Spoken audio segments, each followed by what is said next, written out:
Understood, Captain. She says it quietly, professionally. Just wanted to flag it. Flagged and noted. Now, if we're done playing maintenance inspector, I'd like to finish my flight prep so we can depart on time. We're already running 8 minutes behind schedule thanks to a late fuel truck. He turns away. I don't have time for this. Dismissal complete. Sir, the crew But needs here's clarity what on the Marcus doesn't situation. know. Handle it What yourself. He can't know. Because Elena Torres learned a long time ago that the most dangerous people are the ones who underestimate you. She learned it at 25, flying her first combat mission over hostile territory. She learned it at 27 when her C-130 lost an engine at 15,000 feet with 42 soldiers in the cargo hold. She learned it at 30 when she had to land a damaged aircraft with no hydraulics on a dirt strip in conditions that would have terrified most civilian pilots. She learned that survival isn't about ego, it's about competence. And right now, watching Marcus Webb walk back to his cockpit with that confident stride, she knows something he doesn't know yet. Pride comes before the fall, and at 35,000 feet, the fall is a long way down. The boarding continues, passengers file in, business travelers typing on laptops before they've even sat down. Families with children negotiating seat assignments, elderly couples moving slowly down the aisles. Elena helps stow bags, answers questions, maintains that professional smile, but part of her mind is somewhere else. Calculating, remembering that hydraulic spot, the location, the system it might affect. In the cockpit, Marcus and his first officer run through the checklist. The younger pilot, David Chen, is competent but quiet. He learned early not to question Marcus, easier to just follow along. The pre-flight checks are routine. Green lights across the board, all systems nominal. The computer says everything is perfect, and computers are never wrong, right?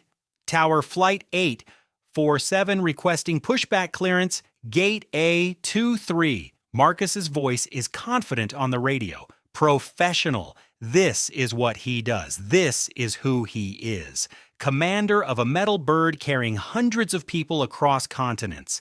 Flight 847 cleared for pushback. Contact ground on 121.9. The tug pushes them back. The auxiliary power unit winds to life. The engines begin their startup sequence. That familiar rumble as turbines spin, fuel ignites, power builds. First the number 1 engine, then number 2, then 3, then 4. All 4 Rolls-Royce Trent 900 engines running smoothly, each one capable of producing 70,000 pounds of thrust. Magnificent engineering, billions of dollars of technology working in perfect harmony. Marcus smiles. This never gets old. This moment, the power at his fingertips, the responsibility, the authority.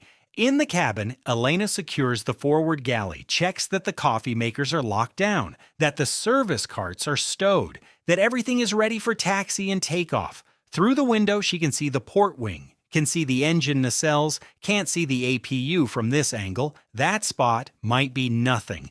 Probably is nothing. Marcus Webb has 12,000 hours. He knows what he's doing, right? The aircraft taxis toward runway 30L. 6 minutes to takeoff position. Elena takes her jump seat, buckles the 5-point harness. The takeoff briefing plays in her mind automatically. Emergency exits, brace position, evacuation commands. She's done this 1,000 times. But this time, something feels different. Something in her gut. That old instinct. The one that kept her alive when systems failed and protocols fell apart. The one that's screaming at her right now that something is wrong. But she's just a flight attendant, just a pretty face serving drinks. What does she know? Every pilot learns one rule on day one. Never underestimate the person standing next to you. Captain Marcus Webb never learned that rule. And today, at 35,000 feet over the Arabian Gulf, with 340 souls on board, Flight 847, he's about to pay the ultimate price because the woman he just called a pretty face serving drinks isn't just a flight attendant. She's a former military pilot with 8 years flying C-100s in combat zones. And in exactly 47 minutes, she's going to save everyone he just put at risk. It's 6:42 a.m. Dubai International Airport, Gate A23. The Airbus A380 gleams under the rising sun, its massive frame casting shadows across the tarmac. Flight 847 to London Heathrow is boarding.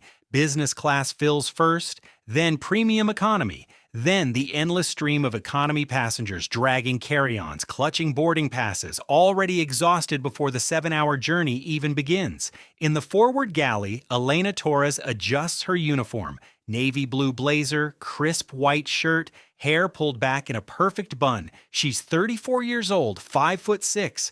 On the surface, she looks like every other flight attendant preparing for another routine transatlantic flight, but her hands don't shake when she checks the emergency equipment. Her eyes scan the cabin with tactical precision, old habits from another life. A life she left behind 3 years ago when she traded military fatigues for this uniform. She doesn't talk about that life, not to the other crew members, not to passengers, especially not to pilots who think they're gods because they sit in the left seat. Captain Marcus Webb enters through the cockpit door, 6'2", square jaw, salt and pepper hair styled with expensive gel, 15 years of flying, mostly on long-haul routes. He walks like he owns the aircraft, maybe he thinks he does. His uniform is immaculate, 4 stripes on each shoulder, the airline's golden wings pinned above his chest pocket. He's holding a tablet, checking weather reports, not looking at anyone. Elena nods politely as he passes. Professional, respectful, the way crew protocols demand. He doesn't nod back. The pre-flight briefing happens in the galley. Standard procedure. Purser briefs the captain about the passenger load, any special needs passengers, VIPs in first class. Elena stands at the back of the small group, listening. She's noticed something during the ground checks. A small hydraulic leak near the auxiliary power unit. Probably nothing. Probably. But her military training taught her that probably nothing is how accidents start. She waits for the briefing to end. Approaches Marcus professionally. Captain Webb. Her voice is calm, measured. I noticed a small hydraulic fluid spot during the exterior walk-around, port side near the APU access panel. Maintenance might want to take a look before we push back. Marcus looks up from his tablet. His eyes sweep over her, not meeting her gaze, assessing, dismissing. He sees the uniform, the female face, the interruption to his schedule. A spot? His tone carries that edge, that condescension that some pilots perfect over years of never being questioned. How big? About the size of a coffee cup, fresh. Wasn't there during the overnight inspection according to the ground crew log? You read the ground crew log? Now there's amusement in his voice, mockery barely hidden. Yes, sir, I always do. Marcus closes his tablet, turns to face her fully. The galley suddenly feels smaller. The other crew members pretend to be busy with their own preparations, but everyone's listening. Everyone knows this tone. Let me explain something to you, miss. He glances at her name tag.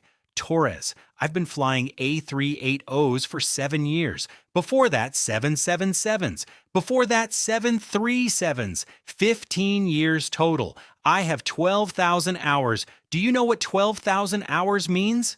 Elena doesn't answer, doesn't break eye contact. It means I know this aircraft better than I know my own car. It means I can feel a problem before the computers detect it. It means when I say we're good to fly, we're good to fly.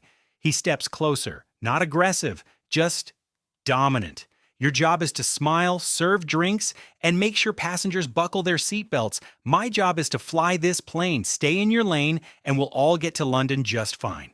The words hang in the air. The purser coughs. Someone's phone buzzes. Elena feels the familiar feeling rising in her chest. That old military instinct, the one that wants to correct, to challenge, to establish facts over ego. But she's not in the Air Force anymore. She's not Captain Torres. She's Elena, flight attendant, subordinate in this hierarchy. Chen doesn't argue. You don't argue with a captain who has 12,000 hours. You just don't. What neither of them knows is that the hydraulic leak Elena spotted on the ground, it wasn't nothing. It was a slow failure in the Engine 3 fuel control unit, microscopic contamination in the hydraulic fluid, working its way through the system, creating pressure inconsistencies, not enough to trigger alarms, not enough to show up on ground tests, but enough, just enough. At 11:23 a.m. Greenwich Mean Time, 1 hour and 40 minutes into the flight, somewhere over the Caspian Sea, Engine 3 develops a more serious problem. The N1 drops to 88%, then 85%. The ECAS lights up. ENG3 thrust loss. Not yellow anymore. Orange now, an advisory, something that needs attention, immediate attention. Marcus's relaxed posture vanishes. He sits up straight, takes manual control from the autopilot. Chen is already pulling up the engine failure checklist on his tablet. Engine 3 thrust loss, Chen reads. Confirming indications. Confirmed, Marcus says. His voice is still controlled, still professional, but there's an edge now, a tightness. Thrust levers, check mode. They run the checklist, step by step, the way they trained, the way they practiced in the simulator, except the simulator always has clear answers. The simulator always makes sense. Real emergencies are messier, stranger, less predictable. Engine 3 continues losing thrust, 82%, 78%, 75%. It's not responding to throttle inputs, Chen says. There's concern in his voice now. Real concern. In the cabin, passengers are still oblivious, still watching movies, still sleeping, still reading. The aircraft is completely stable, flying straight and level, no turbulence, no indication that anything is wrong, but Elena knows. She's been watching that engine synoptic display like a hawk. She sees the thrust loss, sees the orange advisory, sees the way the remaining 3 engines automatically compensate, increasing their output to maintain speed and altitude. The computer is handling it beautifully. That's what computers do. She moves to the intercom, calls the cockpit, professional protocol. When there's an engine issue, the cabin crew needs to know, needs to be prepared. Marcus picks up, his voice is clipped, stressed. What? Captain, I'm seeing engine advisories on the external display. Do you need the cabin crew to prepare for anything? We're handling it. Standard engine anomaly, nothing to worry about. Continue normal service. Sir, I noticed the hydraulic. I said we're handling it. His voice is sharp now, loud enough that Chen glances over. Unless you have your pilot's license hidden somewhere, stay out of the cockpit operations. Clear? Elena feels it. That flash of anger, that old military response to incompetence masquerading as authority, but she swallows it. Professional, calm. Clear, Captain. She hangs up, but she doesn't stop watching, doesn't stop logging. Because here's what she knows that Marcus doesn't want to admit. Engine failures rarely happen alone, especially when they're caused by contaminated hydraulic systems, because hydraulic systems don't just run one engine. They run through multiple systems, connected, integrated. One failure can cascade. And right then, something unexpected happened. Engine number 4 starts showing the same fluctuations, small at first. N1 drops from 94% to 93.7%, recovers, drops again, 93.2%, recovers, the exact same pattern that engine 3 showed 40 minutes ago. Elena's blood runs cold. She's seen this before. Different aircraft, different circumstances, but the pattern is identical. Systemic failure, not random, not isolated, systemic. She pulls out her phone again. Her hands are steady. Training taking over. She opens her email, starts typing, detailed report, timestamps, engine readings, the hydraulic leak she observed, everything. She addresses it to the airline's operations center, copies the maintenance department, the safety division. She's breaking protocol, completely breaking protocol. Flight attendants don't send operational reports mid-flight. Flight attendants don't question captain decisions. But Elena Torres isn't just a flight attendant. She's a pilot who watched good people die because someone didn't speak up when they should have. She's not making that mistake again. She hits send. The email goes out over the aircraft's satellite internet, flying through space at 35,000 feet, landing in inboxes in Dubai, creating notifications, setting off alerts. In the cockpit, Marcus is focused on engine 3, trying different throttle settings, trying to coax performance back. The engine is stable at 72% thrust. Not great, not terrible. 3 good engines, plenty of power. They can continue to London, land normally, get it fixed on the ground. He never sees engine 4 starting to fail. Not yet. Not for another 4 minutes. But when it happens, when that second engine starts losing thrust, when the EICAS screen lights up like a Christmas tree with dual engine advisories, when the automation starts struggling to compensate, when the aircraft begins that slow, almost imperceptible descent because three engines can't quite maintain altitude at this weight and speed. That's when Marcus Webb realizes something that every pilot fears, something that strips away 15 years of confidence, something that turns routine into crisis. He's not in control anymore. The aircraft is failing. The technology he trusted completely is betraying him. And in about 6 minutes, he's going to need help from the one person on this aircraft he shouldn't have dismissed, the one person who actually knows how to save everyone. But first, he needs to admit he was wrong, and for men like Marcus Webb, that might be the hardest part of all. The takeoff is textbook perfect.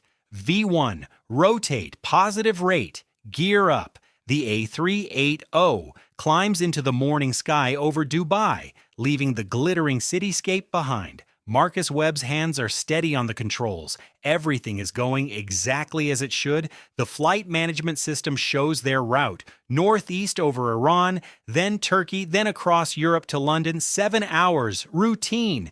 At 10,000 feet, the seatbelt sign chimes off. Elena unbuckles from her jump seat. The cabin is calm, passengers settling in, some already asleep, others browsing the entertainment system. A few business travelers opening laptops despite the flight having just begun. She begins the first service round. Coffee, tea, orange juice, that smile, that professional demeanor. But her mind is elsewhere. Every 15 minutes, she finds a reason to walk past the cockpit door, checking the forward lavatories, organizing the galley, helping passengers with overhead bins. Always listening, always watching the indicators on the flight deck door panel, engine parameters, altitude, heading, everything nominal, everything perfect, too perfect. At 35,000 feet, Marcus engages the autopilot, leans back in his seat. This is the easy part, the boring part. 7 hours of monitoring systems that monitor themselves. He pulls out his tablet again, starts browsing. First Officer Chen is handling the radio communications. The kid's learning, doing fine. Marcus doesn't need to micromanage. Then it happens. Small at first, so small that the computers almost don't register it. Engine number 3, a tiny fluctuation in the N1 reading, 94.2%, then 94.1%, then back to 94.2%, within normal parameters, within acceptable variance.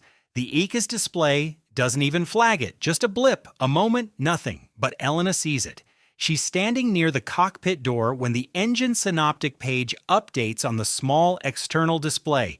That one number, that tiny drop. Most people wouldn't notice. Most flight attendants wouldn't be watching. But she's not most flight attendants. She spent 8 years watching engine instruments on C-100s where a 0.25% fluctuation could mean catastrophic failure in the next 10 minutes. She doesn't say anything. Not yet, because she already knows what will happen if she does. Marcus Webb made that clear on the ground. Stay in your lane, serve drinks. Don't pretend to be something you're not. So she watches and waits. 15 minutes later, it happens again. Engine 3. N1 drops to 93.8%, recovers to 94.1%, still within parameters, still technically normal, but the pattern is there for anyone who knows how to see it.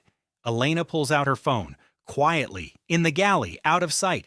She opens the Notes app, starts logging, timestamps, engine readings, frequency of fluctuations, old habits from pre-flight briefings in military hangars. Document everything. Evidence matters, especially when people don't want to hear what you're saying. But the real problem hasn't even started yet. In the cockpit, Marcus is explaining to First Officer Chen about his new boat, a 42-foot yacht he just bought, docked in Monaco. He's planning to sail to Greece next month.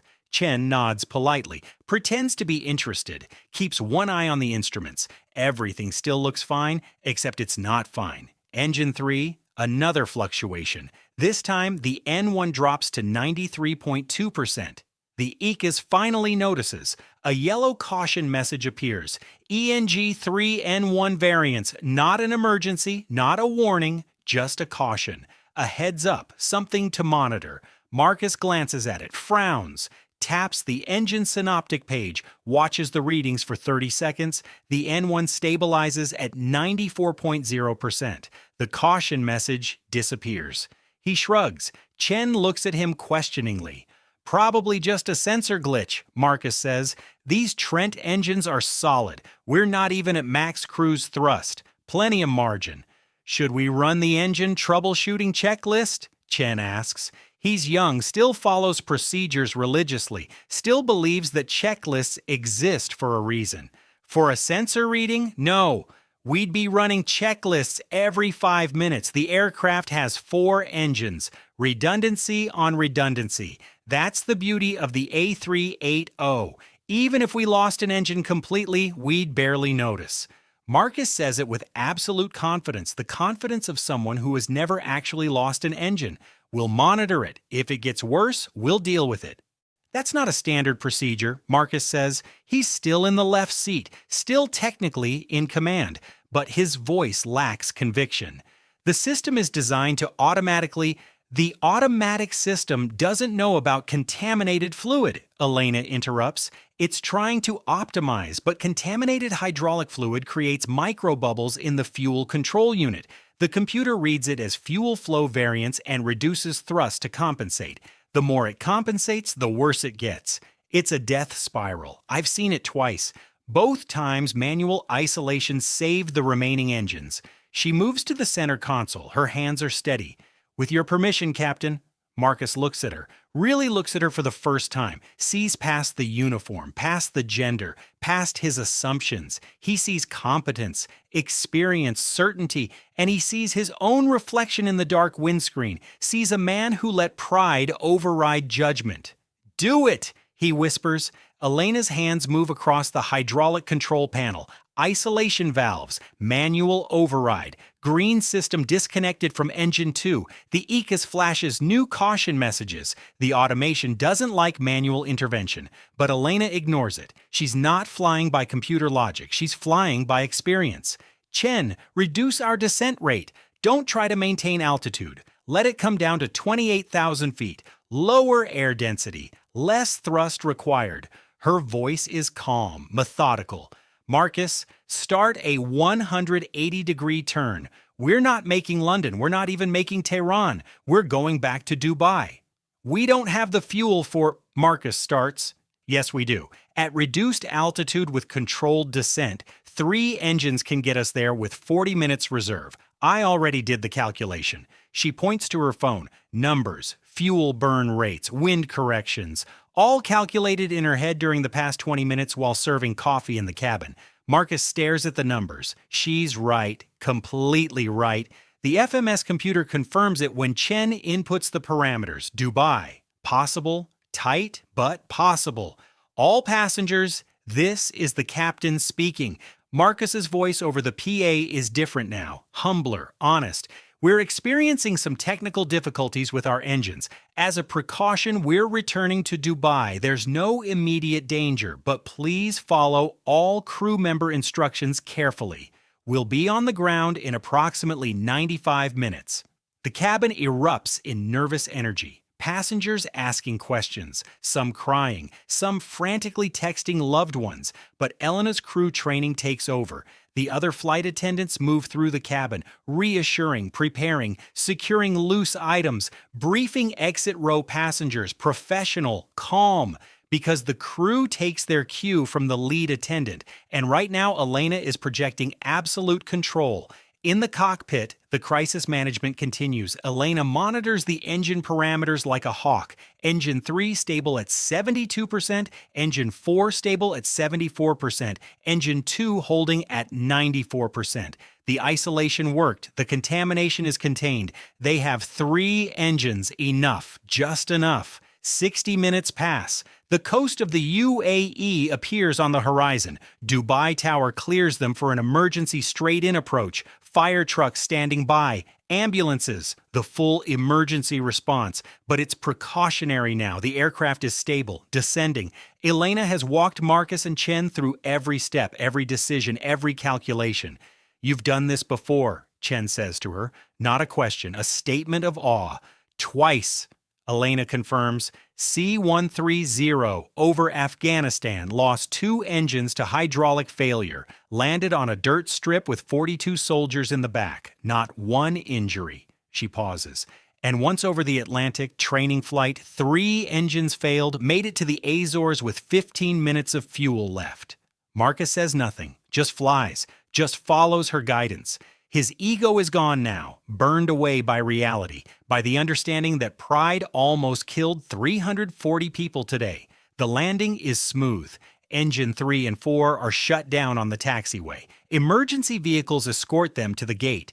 When the engines finally spool down, when the aircraft comes to a complete stop, when the seatbelt sign chimes off, the cabin erupts. Applause, standing ovation, passengers crying with relief, hugging each other, hugging the flight attendants. Someone shouts, "Thank you," others join in. The applause grows louder, longer, because somehow word has spread through the cabin. Whispers, fragments of conversation. That flight attendant, the one who went to the cockpit, she saved us, she's a pilot. A military pilot, she saved everyone. Elena stands in the forward galley, accepting handshakes, accepting thanks, deflecting credit. The pilots did excellent work, she says over and over. It was a team effort, professional, modest, the way military pilots are trained to be. But Marcus Webb knows the truth. So does Chen. So does Dubai Operations. So does the airline safety division, the email reports, the phone recordings, the cockpit voice recorder, the data logs. All of it tells the same story. A captain let pride override safety, ignored warnings, dismissed expertise, put 340 lives at risk, and was saved by the woman he called just a pretty face serving drinks.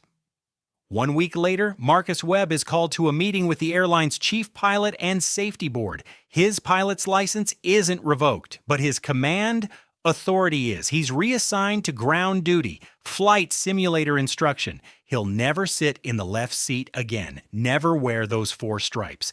The airline statement is brief and professional. Captain Webb failed to follow proper safety protocols and disregarded relevant information from qualified crew members. Elena Torres receives a commendation, a written apology from the airline's CEO, an offer to transition to the flight training program if she wants to return to the cockpit, and something else, something better, respect. From every pilot in the fleet, from every crew member, from everyone who understands what really happened at 35,000 feet over the Caspian Sea. She saved them all, not because she was the loudest, not because she demanded recognition, but because when crisis came, she had the competence, the experience, and the courage to act, even when dismissed, even when insulted, even when told to stay in her lane, because heroes don't need permission. They just need to be ready when the moment comes. And Flight 847 taught everyone one final lesson. The most important lesson: never ever underestimate the person standing next to you, because you never know when you might need them to save your life. The cockpit phone rings. It's the airline's operations center in Dubai. Marcus picks up, sweat visible on his forehead despite the cool cockpit temperature. Engine 3 at 72%. Engine 4 now dropping through 85%. The aircraft is descending 34,800 feet, 34,600 feet. The autopilot is fighting a losing battle. Flight 847, this is Dubai Ops. We received an unusual report from your cabin crew regarding engine anomalies and a pre-flight hydraulic concern. Can you confirm your current status? Marcus's jaw clenches. His eyes flash toward the cockpit door. Elena, that woman sent a report behind his back, undermining his authority. His face flushes red. We have a dual engine thrust loss situation under control. We're managing it. His voice is tight, controlled rage mixed with stress. And I'll be filing a complaint about unauthorized crew communications once we land.